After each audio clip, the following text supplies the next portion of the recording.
All right, you know what it is. 103.5 The Beat, Miami's new #1 for hip-hop R&B. Your home of the Breakfast Club and the Trick Daddy Takeover. Papa Keith live in the afternoons. It's your big homie DJ Bulletproof alongside J Kiss. Mwah. In the building, I got my homie. Goes by the name of 1900Rugrat. You already know what it is, man. All right, listen, I ain't gonna even lie to you. A few months ago, I had no clue who you are. I'm not gonna lie. I'm just gonna be 1,000% That's honest. real. That's real. Walt came up here, and I forgot who you were with. I forgot who he was with. He was with another artist, and he was like, "Yo, did you check out 1900?" And he put me onto it. We looked up the freestyle, and from there, I was like, "Yo, this kid gonna go." From the first time. What it was, that one take? That's all it took was that one take, and I was like, "Yo, he got it." Like everything about you, the way you carry yourself, the flow, the support of the team. Right away, I was like, "Yo, this kid got it." That's real. I appreciate that. I ain't gonna lie. But let's take him back. Like I said, a few months ago, I didn't know, so I want for people who don't know who you are, I want them to get familiar. Word. Where you originally from? I'm from Limestone Creek. It's a little part of West Palm Beach. You know, I ain't.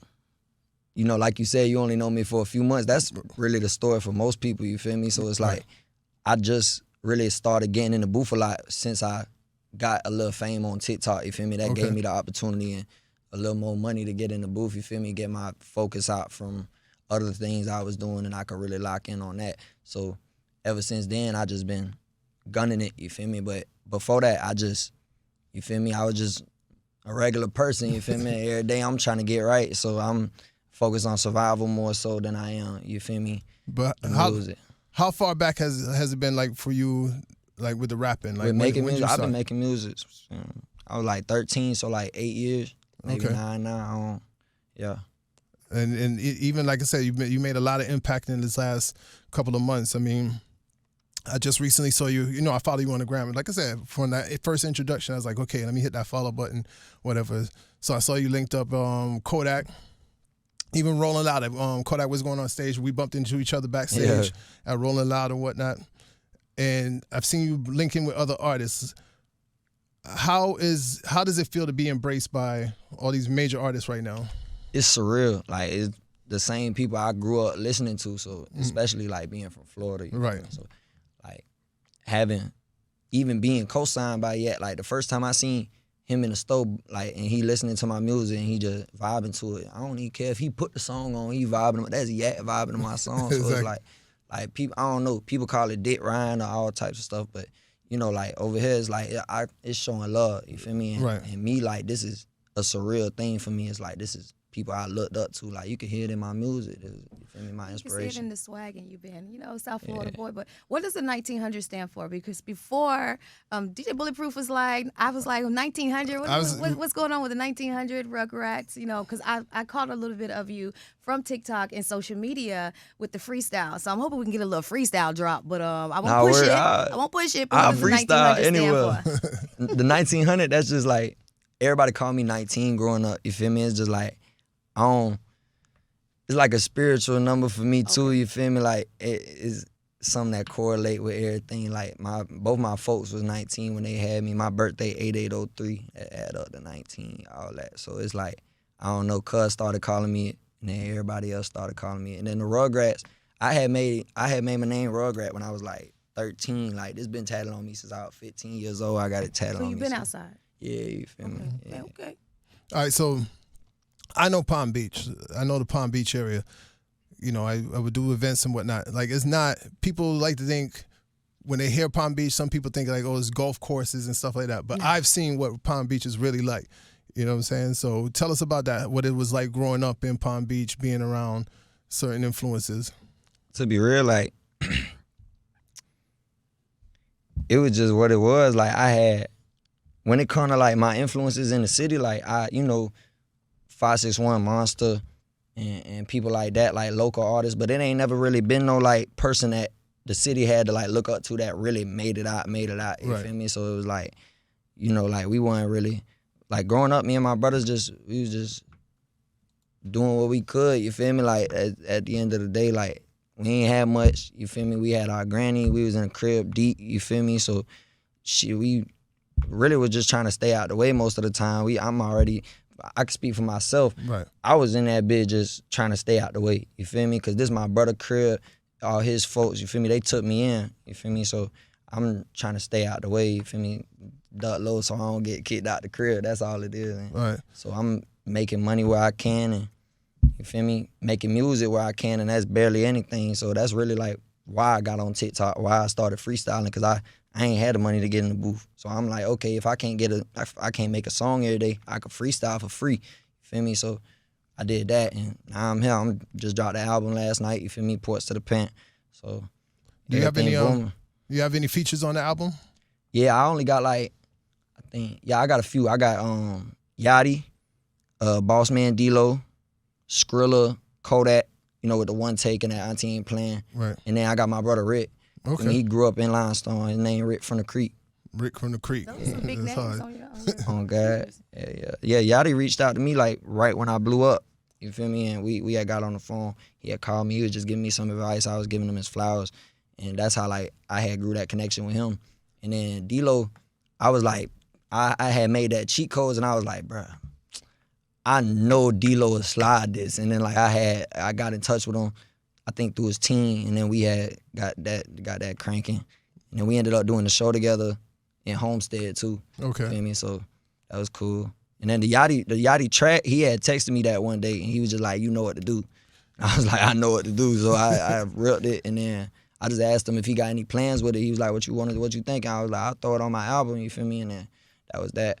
That's what I like about Yachty. Yachty always has his ear to the streets, you know what I'm saying? And he knows, like, if he hears somebody and rock, you know it's gonna go. You know what I'm saying? He real smart, and he real talented too. Yeah, he got a lot of longevity, like in his career. He real consistent. He versatile. It's a lot.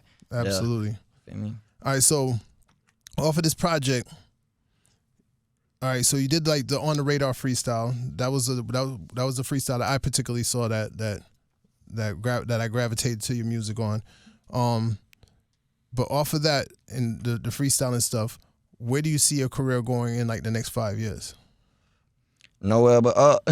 For real. Like I'm always trying to grow. I'm not trying to like sustain what I got going on. I'm always trying to have it grow. Like I'm at a point where I could put myself in position and one or two people, but I'm trying to be able to help all my people, you feel me? So it's like I'm, you feel me? I'm putting a lot on my shoulders, so it's like I got high expectations for myself, you feel me? So I can't really say exactly where it's finna be, you feel me? But I'm finna be one of them ones. That's what I know, you feel me? Like, that's all I know. I'm finna be one. All right, so you got artists like Boss Man D-Lo, like you said, Yachty.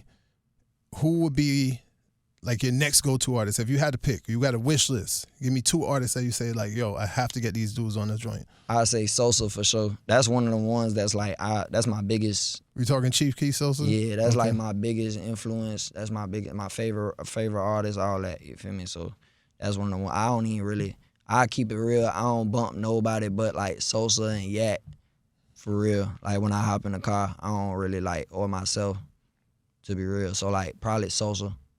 Bro, he got like so much unreleased music that's just so crazy, bro. Like, but and his every tape he dropped, no misses. I ain't gonna lie. Even to this day, they be acting like he not the same. So man, stop. Nah. See, he definitely like you said, he one of them ones. I'm gonna show you when we done with the interview. I'm gonna show you how far back I've been rocking with Chief Keef. I'm gonna show you. I'm gonna show you.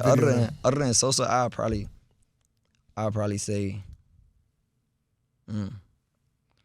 I don't know. That's a hard one just to put one person. But I'll probably Snoop Dogg would be gas. And then like all my folks would be tweaking about that. I can see that. Yeah. That would be dope. Snoop would be gas. That would be dope. And I don't think that's impossible because Snoop always he loves Florida. He rock with Florida artists. That's why he has like the stuff with Lil Duval, Ball Greasy, and stuff like that. Oh God. You know what I'm saying? I was finna say too though, even though I don't be on the same like vibe as him, working with Rod Wave would be crazy too. I had met him in Atlanta when I was at Jewelry Unlimited Waffy store.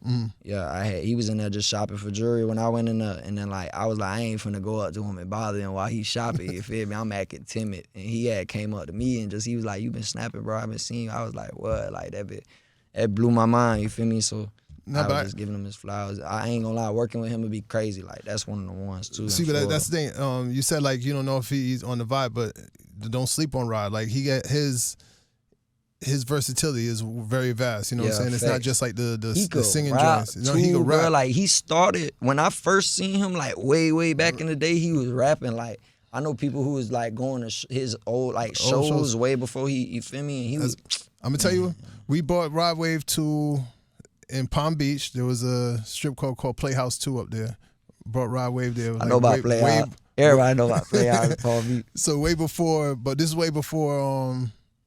This is like right before he went on tour with Kevin Gates. You know what I'm saying? So it's right before like he really took off, but.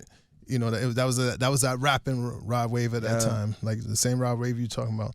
So yeah, he got a versatility, and I think y'all would do a fire joint. You know what I'm saying? That's one of my dream features for sure. Yeah, I think that would be fire. We got to make that happen. Well, you got to open up the budget. Got to open up the budget. Got to make it happen. All right, so you got the new EP out, the new project out right now. Go. What's the name of it again? Porch to the Penthouse. All right, so P2P. Make sure y'all go download it. Tell them your IG and everything. 1900Rugrat. You know, I think it's 1900Rugrat on everything. I ain't got 2 names. I got 1. All right, so you got 19 joints on the new project. Yeah, what's 19, what do you think is gonna be that one? Like that one. I like. Obviously, I let me not name a feature because the features are given. They gonna go, but. Probably WTF. We on the radio. I ain't gonna say, you feel me? Or